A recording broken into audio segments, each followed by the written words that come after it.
ഞാൻ ഇപ്പോൾ എത്തിയിട്ടുള്ളത് പട്ടായയിലുള്ള ടൈഗർ പാർക്കിലാണ്. ഇത് വെറും ഒരു കടുവ സങ്കേതമല്ല, നമ്മളെ ജീവിതത്തിൽ ഒരിക്കലും അനുഭവിച്ചിട്ടില്ലാത്ത അല്ലെങ്കിൽ സങ്കല്പിച്ചിട്ട് പോലും ഇല്ലാത്ത ഒരു അനുഭവം നമുക്ക് ഇവിടെ നിന്ന് കിട്ടും.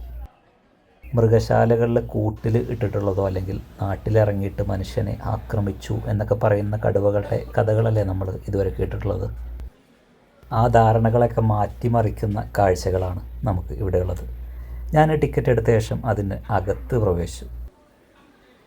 എന്നെ അത്ഭുതപ്പെടുന്ന കാഴ്ചകളാണ് ഞാൻ അതിനകത്ത് കയറിയപ്പോൾ കണ്ടത്. ഒരുത്തൻ അതവിടെ ടൈഗറുമായിട്ട് കളിച്ചുകൊണ്ടിരിക്കുന്നു. നമ്മളിങ്ങനെയുള്ള കാഴ്ചകളൊക്കെ കാണുന്നത് സാധാരണ സർക്കസിലൊക്കെ പോണ സമയത്തായിരിക്കുമല്ലോ. സർക്കസിലാണെങ്കിലും ഇങ്ങനെയൊക്കെ ചെയ്യുന്നത് അവിടെയുള്ള ട്രെയിനേഴ്സോ അല്ലെങ്കിൽ ടൈഗറുമായിട്ട് അടുത്ത് ഇടപഴകുന്നവരൊക്കെ ആയിരിക്കും. പക്ഷേ ഇവിടെ അങ്ങനെ മാത്രമല്ല, ഇങ്ങോട്ട് വരുന്ന സഞ്ചാരികളും എന്തിന് ചെറിയ കുട്ടികൾ വരെ പൂച്ചനെ കളിപ്പിക്കുന്ന പോലെയാണ് കടുവൻ്റെ കൂടെ കളിച്ചുകൊണ്ടിരിക്കുന്നത്. ഈ കടുവകളെ വെച്ചിരിക്കുന്ന സ്ഥലം നോക്കുക, അതൊരു കൂട് പോലും അല്ല, ഒരു ചെറിയ ഹാളിനുള്ളിൽ വെച്ചിട്ടാണ് അവരിതൊക്കെ ചെയ്യുന്നത്. ഒരു കുട്ടി കണ്ടില്ലേ, കൈയൊക്കെ കഴുകിയിട്ട് കടുവനെ കളിപ്പിക്കാൻ വേണ്ടി പോവാണ്.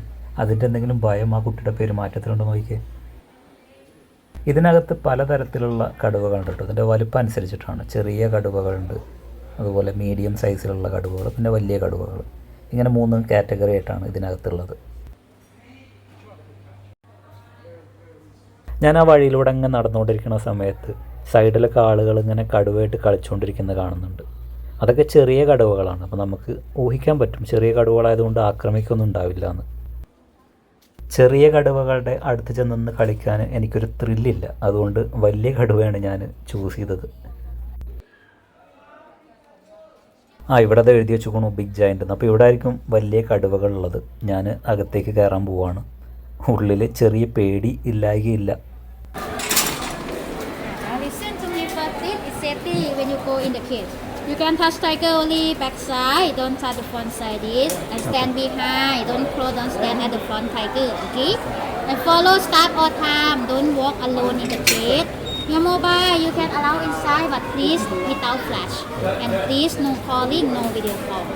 You pay extra photographer, na? Take photo. This one you keep show to lobby. കടുവയുടെ അടുത്ത് പോകുന്നതിന് മുൻപ് പാലിക്കേണ്ട കാര്യങ്ങൾ ഒരു സ്ത്രീ പറഞ്ഞു തന്നു. ആ കടുവയുടെ പുറകിൽ മാത്രം നിൽക്കുക, മുൻപിൽ നിൽക്കരുത്.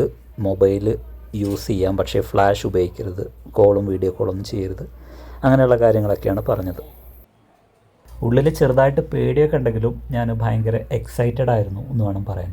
കാരണം ഇത്രയും നാൾ വന്യമൃഗങ്ങളൊക്കെ കണ്ടിട്ടുള്ളത് കൂട്ടിലിട്ടുകൊണ്ടോ അല്ലെങ്കിൽ ദൂരെ നിന്നുകൊണ്ടൊക്കെയാണ്. ഇതിനു മുൻപ് വന്യമൃഗങ്ങളെ തൊട്ടടുത്ത് ഞാൻ ചെന്നിട്ടുള്ളത് കെനിയയിൽ മസായിമാരയിൽ പോയ സമയത്താണ്. അന്ന് എൻ്റെ മുമ്പിലൊരു സിംഹം അങ്ങനെ നിൽക്കുന്ന സമയത്ത് അങ്ങനെ കൈയെത്തിച്ച് തൊടാൻ നോക്കിയിട്ടുണ്ടായിരുന്നു ഞാൻ, പക്ഷെ തൊട്ടിട്ടുണ്ടായിരുന്നില്ല. അങ്ങനെ എൻ്റെ ഊഴം വന്നു.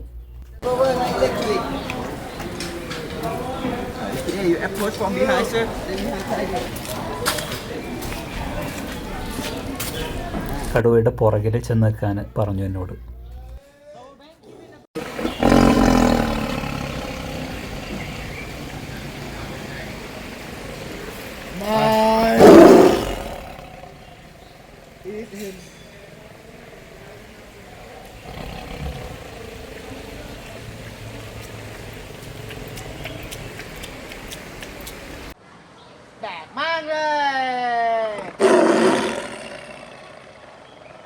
Indian food.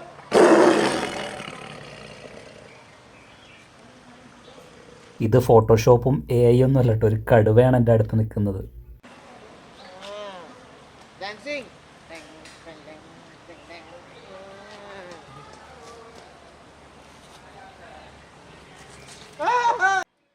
അവന്മാർ ഇന്ത്യൻ ഫുഡിൻ്റെ ഒക്കെ കാര്യം പറയുമ്പോൾ കടുവ അങ്ങനെ കടന്ന് അലറുന്നുണ്ട്. അത്ര ഇഷ്ടമാണ് തോന്നുന്നത് ഇന്ത്യൻ ഫുഡ്. ഇനി പുറകിൽ ഇന്ത്യൻ ഫുഡ് നിൽക്കുന്നുണ്ടെന്നാണോ അവർ പറയണത്? ജീവിതത്തിൽ എക്സ്പീരിയൻസ് ചെയ്യേണ്ടത് തന്നെയാണിത്. അതിനുള്ളിൽ ആ വ്യത്യസ്തമായിട്ടുള്ള അനുഭവം കഴിഞ്ഞിട്ട് ഞാൻ പുറത്തിറങ്ങി.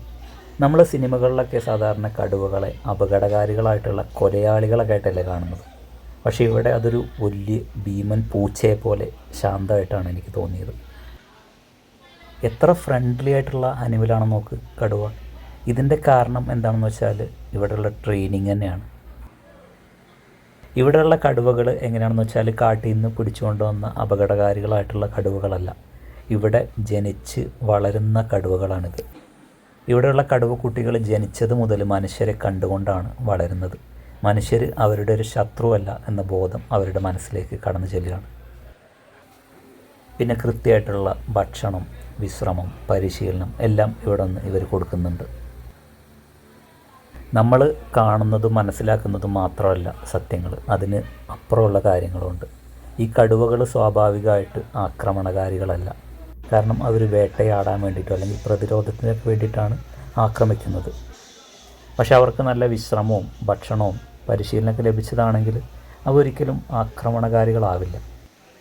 ട്രെയിനേഴ്സിൻ്റെ കർശനമായിട്ടുള്ള നിയന്ത്രണം ഉണ്ട് ഇതിനകത്ത്. കടുവകൾക്ക് ആവശ്യമായിട്ടുള്ള വിശ്രമം അവർ അനുവദിക്കുന്നു.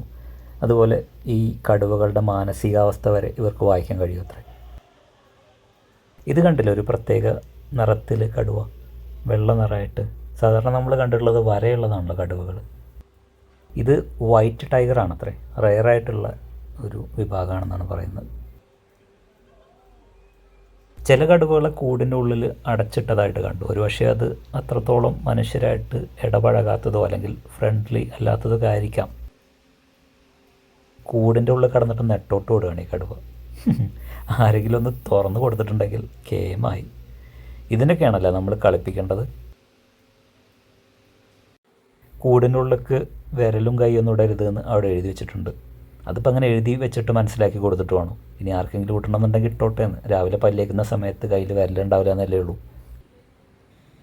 ഇവിടെ നിന്ന് കഴിഞ്ഞാൽ കടുവ സ്പ്രേ ചെയ്ത് വരുന്നതാണ് അവിടെ എഴുതി വെച്ചിട്ടുള്ളത്.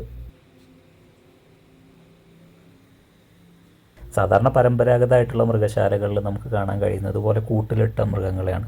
പക്ഷെ അതിൽ നിന്ന് വ്യത്യസ്തമായിട്ട് പട്ടായയിലുള്ള ഈ ടൈഗർ പാർക്കിൽ വന്നു കഴിഞ്ഞാൽ നമുക്കുള്ള അനുഭവം മൃഗങ്ങളായിട്ട് നേരിട്ട് ഇടപഴകാൻ കഴിയുക എന്നുള്ളതാണ്. ലോകത്തിന് വളരെ കുറച്ച് മാത്രം രാജ്യങ്ങളിലാണ് ഇങ്ങനെയുള്ള വന്യജീവി സങ്കേതങ്ങളുള്ളത്. അതുകൊണ്ടൊക്കെ തന്നെയാണ് ടൈഗർ പാർക്ക് ഇത്രത്തോളം ഫേമസ് ആയിട്ടുള്ളത്. ഇതൊരു വിദ്യാഭ്യാസ ഉദ്ദേശം കൂടെ വെച്ചുകൊണ്ടുള്ളതാണ്. കാരണം സന്ദർശകർക്ക് കടുവയുടെ പെരുമാറ്റം എങ്ങനെയാണെന്ന് ഇവിടെ നിന്ന് പഠിപ്പിക്കുന്നുണ്ട്. അതുപോലെ വന്യജീവി സംരക്ഷണത്തെക്കുറിച്ചുള്ള അവബോധം പൊതുജനങ്ങളിൽ വളർത്തുക എന്നുള്ള ഒരു ഉദ്ദേശം കൂടെ ഇതിന് പുറകിലുണ്ട്. അതിനുള്ളിൽ ഒരുപാട് കടുവകളുണ്ട് കേട്ടോ. ഞാനിങ്ങനെ കാഴ്ചകൾ കണ്ടിട്ട് അതിൽ കൂടെ ഒക്കെ ഇങ്ങനെ നടന്നു. ഞാനിങ്ങനെ കടുവയുടെ അടുത്തേക്ക് പോയ സമയത്ത് അതിനുള്ളിൽ 4-5 പേര് ട്രെയിനേഴ്സ് ഉണ്ടായിരുന്നു. അവരുടെ കയ്യിലൊരു ചെറിയ വടിയൊക്കെ ഉണ്ട്. അപ്പോൾ അവരിങ്ങനെ നമുക്ക് ഇൻസ്ട്രക്ഷൻ തരും, അവിടെ പിടിക്കുക, അവിടെ തൊടാനും തടവാനൊക്കെ പറയുന്ന സമയത്ത് എനിക്കാണെങ്കിൽ പേടിയുണ്ട്, അമർത്തി തടവി കഴിഞ്ഞാൽ അത് തിരിഞ്ഞു നോക്കുമെന്നൊക്കെ. അപ്പോൾ ഞാനിങ്ങനെ പതിയെ ഇങ്ങനെ തടവുമായിരുന്നു. കാരണം നമ്മുടെ മനസ്സിൽ ഉള്ളത് കടുവ എന്നൊക്കെ പറഞ്ഞാലൊരു ഭീകരമായിട്ടുള്ള മനുഷ്യരെയൊക്കെ ആക്രമിക്കുന്ന ഒരു വന്യജീവിയാണല്ലോ. അപ്പോൾ നമുക്കതിനടുത്തിങ്ങനെ നിൽക്കുന്ന സമയത്ത് ആ പേടി മനസ്സിൽ ഉണ്ടാവും. ഞാനങ്ങനെ കൂട്ടിൽ ചെന്ന സമയത്ത് നിങ്ങൾ കണ്ടല്ലോ, അങ്ങനെ കടുവ ഒരു ടേബിളിൽ ഇങ്ങനെ ഇരിക്കുമായിരുന്നു. അതിന് എണീറ്റിട്ടൊന്നുമില്ല. ഈ ടൈഗർ പാർക്കിലുള്ള കടുവകൾ മനുഷ്യരെ ആക്രമിക്കാതിരിക്കുന്നതിന് കാരണമായിട്ട് വിമർശകർ പറയുന്ന ഒരു കാരണം ഇവിടെയുള്ള കടുവകൾക്ക് അമിതമായിട്ട് മയക്കുമരുന്ന് കൊടുക്കുന്നുണ്ട് എന്നുള്ളതാണ്. പക്ഷേ എനിക്ക് ഇവിടുന്ന് മനസ്സിലായത് ഇവർ കൊടുക്കുന്ന കൃത്യമായിട്ടുള്ള പരിശീലനവും പരിപാലനം കൊണ്ടൊക്കെ തന്നെയാണെന്നാണ്. കാരണം ചെറിയ കടുവകൾ ആയപ്പോൾ തന്നെ അവർ കൊടുക്കുന്ന പരിശീലനവും എത്രത്തോളം ഫ്രണ്ട്ലി ആയിട്ടാണ് അവർ പെരുമാറുന്നുള്ളതെന്നൊക്കെയാണ് ഞാനിവിടെ കണ്ടത്. ഒരു ടൂറിസ്റ്റ് എന്നുള്ള നിലയിൽ എനിക്ക് ഇതിനകത്ത് വന്ന സമയത്ത് സുരക്ഷിതത്വം അതുപോലെ അത്ഭുതമാണ് തോന്നിയത്. വന്യജീവി ടൂറിസവും വന്യജീവി സംരക്ഷണവും രണ്ടും രണ്ടാണ്. അങ്ങനെ ഒരു ചിന്തയാണ് ഇത് കണ്ടപ്പോൾ എൻ്റെ മനസ്സിൽ വന്നത്. ഈ ടൈഗർ പാർക്കിനകത്ത് ഒരുപാട് കടുവകളുണ്ട്. അതിൻ്റെ എല്ലാം ഡീറ്റെയിൽസാണ് ഇവിടെ കൊടുത്തിട്ടുള്ളത്. എത്ര കടുവകളുണ്ട്, അതിൻ്റെ പേരെന്താണ്, ഏജ് എത്രയാണ്, എവിടെ നിന്നാണ് കൊണ്ടുവന്നിട്ടുള്ളത്, അല്ലെങ്കിൽ അതിൻ്റെ ബ്രീഡ് ഏതാണ്, അങ്ങനെയുള്ള ഡീറ്റെയിൽസൊക്കെയാണ് ഇവിടെ കൊടുത്തിട്ടുള്ളത്. ഇതിൽ ഭൂരിഭാഗവും ഇന്ത്യയിൽ നിന്നുള്ളതായിട്ടാണ് എനിക്ക് കാണുന്നത്. ഇന്ത്യയിൽ നിന്ന് കൊണ്ടുവന്നതോ അല്ലെങ്കിൽ ഇന്ത്യയിൽ നിന്നുള്ള ബ്രീഡോ ആയിരിക്കണം.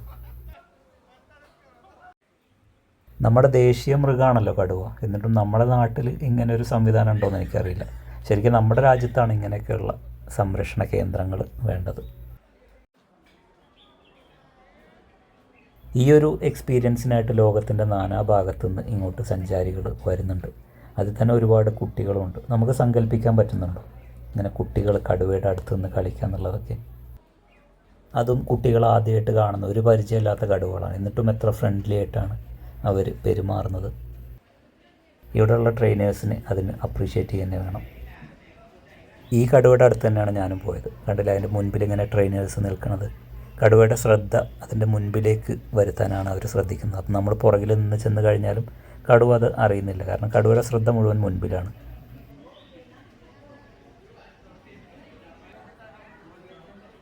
അവിടെ പേടിച്ചിട്ടാണ് നിൽക്കുന്നത്. അതുകൊണ്ടായിരിക്കും കടുവനെ അവർ കൂടുതൽ അലറിപ്പിക്കുന്നൊന്നുമില്ല. ഞാനവിടെ ചെന്ന സമയത്ത് ഇന്ത്യൻ ഫുഡ്, ഇന്ത്യൻ ബിരിയാണി എന്ന് പറഞ്ഞുകൊണ്ട്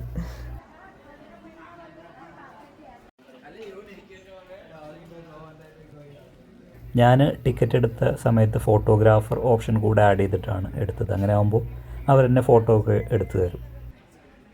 എൻ്റെ എടുത്തിട്ടുള്ള ഫോട്ടോസും വീഡിയോസൊക്കെ അവർ ഒരു പെൻ ഡ്രൈവിൽ ആക്കിയിട്ട് തരികയാണ് ചെയ്തത്. ഒരു അനക്കവും ഇല്ലല്ലോ അല്ലേ കടുവക്ക്. ആ ടേബിളിൽ അങ്ങനെ തളർന്നിരിക്കുന്ന പോലെയാണ്. പട്ടായയിൽ വരുന്നവർക്ക് ഞാൻ തീർച്ചയായിട്ടും റെക്കമെൻഡ് ചെയ്യുന്ന ഒരു പ്ലേസാണ് ടൈഗർ പാർക്ക്. നമ്മൾ ഒരിക്കലെങ്കിലും ഇത് എക്സ്പീരിയൻസ് ചെയ്യണം. വന്യമൃഗങ്ങളോടുള്ള ഭയം മറികടക്കാൻ, അതുപോലെ കടുവയുടെ പെരുമാറ്റം മനസ്സിലാക്കാനൊക്കെ ഇതുകൊണ്ട് നമുക്കൊരു പരിധി വരെ കഴിയും. ഗ്ലാസിൻ്റെ അപ്പുറത്ത് നിന്നുകൊണ്ട് മാത്രമല്ല നമ്മൾ വന്യമൃഗങ്ങളെ കാണേണ്ടത്, അതിൻ്റെ അടുത്ത് ചെല്ലണം, ഒന്ന് തൊടണം, തലോടണം. പട്ടായയിലുള്ള എൻ്റെ ഏറ്റവും മനോഹരമായിട്ടുള്ള അനുഭവങ്ങളിൽ ഒന്നായിരുന്നു ഇത്. മൃഗശാലയിൽ നമുക്ക് പലതരത്തിലുള്ള മൃഗങ്ങളെ കാണാൻ കഴിയും. പക്ഷേ അവയിലൊന്നിൻ്റെ അടുത്ത് ചെന്ന് നിൽക്കുന്നത് പ്രകൃതിയെക്കുറിച്ചുള്ള നമ്മുടെ വികാരത്തെ എന്നേക്കുമായിട്ട് മാറ്റുന്ന ഒരു കാര്യമാണ്. പ്രകൃതി എത്ര അത്ഭുതകരമാണെന്നും അതുപോലെ വന്യജീവികൾ എവിടെ ജീവിച്ചാലും അവയെ ബഹുമാനിക്കേണ്ടത് എത്ര പ്രധാനമാണെന്നും ഈ അനുഭവം എന്നെ ഓർമ്മിപ്പിച്ചു. അവിടെയുള്ള കാഴ്ചകളൊക്കെ കണ്ടു കഴിഞ്ഞ് ഞാൻ എക്സിറ്റ് ഗേറ്റിലെത്തി. പട്ടായയിലുള്ള ടൈഗർ പാർക്കിലെ വിശേഷങ്ങളൊക്കെ കണ്ടു കഴിഞ്ഞ് ഞാൻ അടുത്ത ഡെസ്റ്റിനേഷനിലേക്ക് നീങ്ങുകയാണ്. വീഡിയോ കണ്ടതിന് നന്ദി. ബൈ.